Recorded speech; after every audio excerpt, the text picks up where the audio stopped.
শুক্রবার 21শে মার্চ বিশ্ব down syndrome দিবস পালিত হল মালদায়। মালদা জেলা স্বাস্থ্য দপ্তরের উদ্যোগে এদিন এই দিবস পালন করা হয় মালদা মেডিকেল কলেজ হাসপাতালে। এই উপলক্ষে দিন ডিস্ট্রিক্ট আর্লি ইন্টারভেনশন সেন্টারে এক অনুষ্ঠানের আয়োজন করা হয়। উপস্থিত ছিলেন মালদা মেডিকেল কলেজের অধ্যক্ষ ডক্টর পার্থ প্রতিম মুখোপাধ্যায়, সহকারী অধ্যক্ষ ডক্টর প্রসেনজিৎ বর্ষ ও অন্যান্যরা।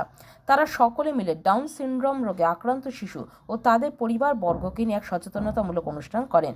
সেই অনুষ্ঠানে ডাউন সিনড্রোম কি, ডাউন সিনড্রোমে আক্রান্তদের শারীরিক ও মানসিক বিকাশের জন্য কি কি করণীয় ইত্যাদি নানান বিষয়ে সচেতন করেন।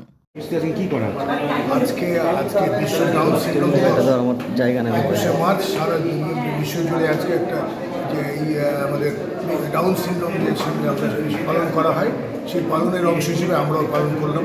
আমাদের মেডিকেল কলেজ হাসপাতাল, স্বাস্থ্য দপ্তর, পশ্চিমবঙ্গ সরকার এবং ডিআইসি মালদার উদ্যোগে আজ আমরা একটা ছোটো মানব অনুষ্ঠান করলাম। সেখানে যারা এই রোগে এই শিশু আছেন নথিভুক্ত তারা এসেছেন, তাদের গার্জেনরা এবং তাদের সবাইকে নিয়ে আমরা একটা আলোচনা সূচক করলাম। যেখানে আমরা মূল উদ্দেশ্য হচ্ছে এই পরিষেবা উন্নত করা, অর্থাৎ পরিষেবা উন্নততর পরিষেবা দেওয়া।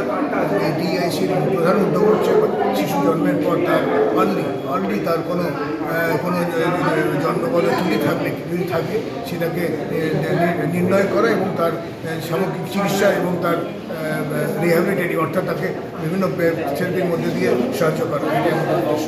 আমরা যেটা সবাইকে বলতে চাইছিলাম আছে এই শিশুদেরকে একটু সচেতন হতে হবে, সবাইকে সাপোর্ট দিতে হবে, তাদের অধিকারটিকে রক্ষা করতে হবে এবং পরিবারকে, সমাজকে এই আক্রান্তদের প্রতি সহানুভূতি সম্পন্ন এবং শ্রদ্ধা নিয়ে চলতে হবে।